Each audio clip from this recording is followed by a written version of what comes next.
Olá, sejam bem-vindos ao canal. Hoje estaremos assistindo os nossos capítulos de número 5 e 6 da série Viagem na Eletricidade.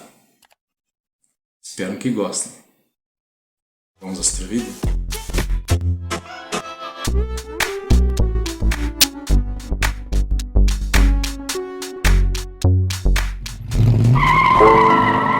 Viagem na Eletricidade.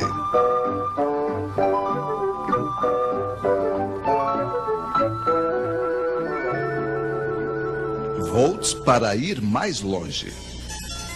O último episódio de nossa viagem na eletricidade levou-nos a esta charmosa cidade, Eletrópolis. 300 casas. Suponhamos que se queira alimentá-la em 220 volts trifásica. Isso fará 100 casas por fase. Cada casa terá necessidade em média de uma potência de 5 kW. Nesse caso, 500 kW por fio de fase. Fácil.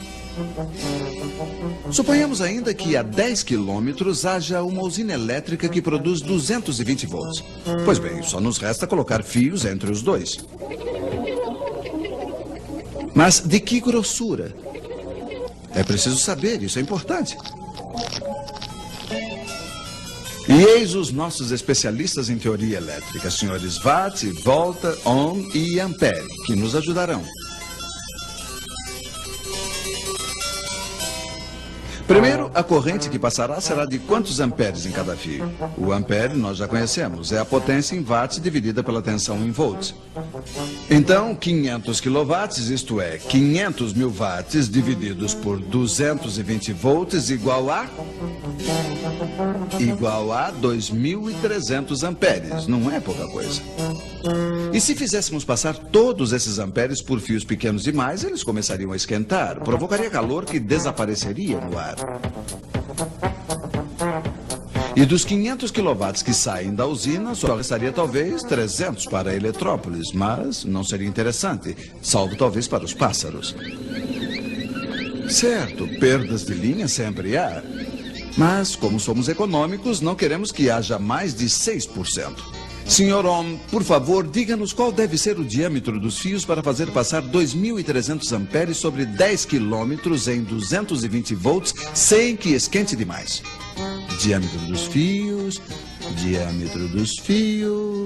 igual a 15 centímetros.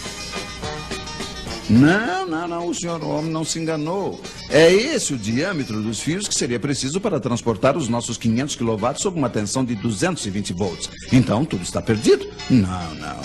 Retomemos nossa fórmula. Sem tocar na potência, dupliquemos os volts.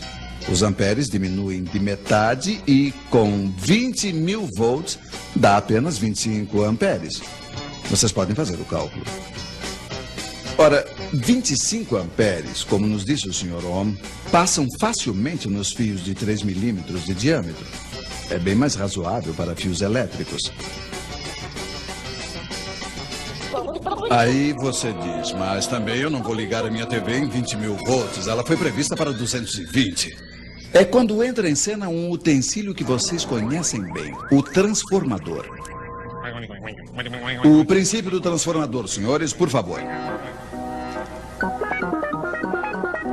Bom, pegue uma peça de ferro, faça passar os 20 mil volts dentro de uma bobina de 20 mil voltas. Pois bem, uma bobina de 220 voltas sobre a mesma peça dará 220 volts. Simplíssimo. Um transformador permite, então, a diminuição dos volts ou, ao contrário, o aumento dos mesmos quando temos grandes potências a transportar. Mas Eletrópolis e a sua pequena usina era uma brincadeira. Na prática, uma usina elétrica pode debitar até 1 milhão de quilowatts, geralmente com uma tensão de 20 mil volts. Um primeiro transformador eleva a tensão até 400 mil volts. Esta rede de altíssima tensão, na qual outras centrais podem se juntar, permite transportar grandes potências em centenas e centenas de quilômetros. Para alimentar uma região, um transformador leva essa tensão para 63 mil volts. Depois passa para 20 mil volts até a nossa cidade, onde um último transformador entrega a baixa tensão que todos nós conhecemos. É este o princípio da distribuição elétrica. Mas antes de terminar, um obrigado aos nossos especialistas que esperamos rever em breve nas nossas telas.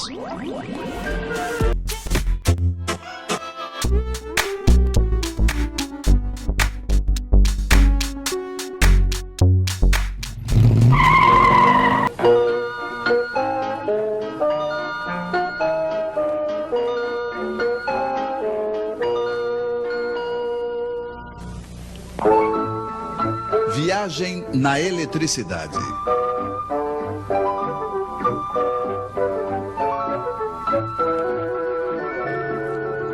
Energias, uma eletricidade.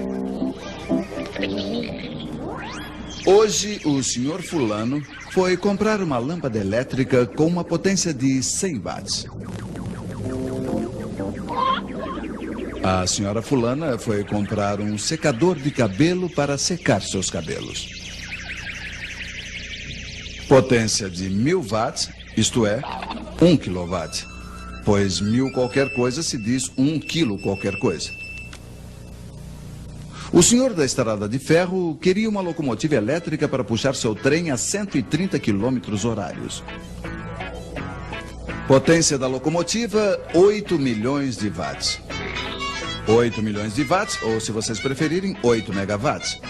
Pois 1 milhão de coisas nós chamamos de megacoisas. Watt, quilowatts. Megawatts é a potência dos aparelhos. É o que eles podem fazer. Mas por hora eles não fazem nada, eles não estão ligados à rede. A rede, no entanto, está pronta. Nas centrais, os alternadores giram. O alternador, vocês se lembram, é o ímã que gira diante das bobinas. Na prática, evidentemente, esta imagem de alternador seria um pouco mais próxima da realidade, mas o princípio é o mesmo. As bobinas são chamadas de estator. O ímã, que na realidade é um eletroímã, se chama rotor. Ele gira a 3.000 voltas por minuto e o estator solta uma corrente alternada trifásica com uma frequência de 50 Hz, exatamente. Este alternador tem uma potência máxima de 600 megawatts, mas, atualmente, o senhor da central nos diz que ele funciona com apenas 50% de sua potência. 300 megawatts quer dizer que ele faz funcionar apenas o equivalente a 300 secadores de cabelo de 1 kW cada.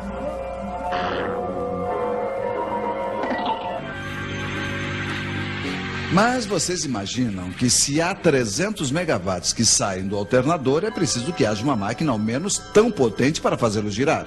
Não existem milagres. Mas que máquina? Nas centrais é sempre uma turbina. Mas com que a fazem girar? É aí que os senhores das centrais se dividem em duas escolas. De um lado, os hidráulicos, assim chamados porque fazem girar suas turbinas com a água dos rios e das barragens.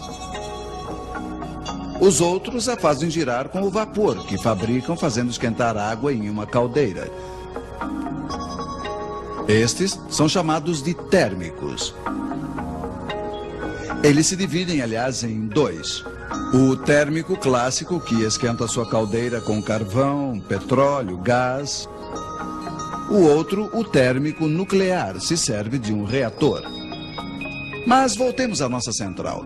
Ela continua debitando seus 300 megawatts. Suponhamos que, de repente, eis que 40 locomotivas são ligadas, além dos 300.000 secadores de cabelo já ligados. O que faz no total 600 megawatts que a rede necessita. Se a nossa central fornece sozinha os 300 megawatts, ela já não basta.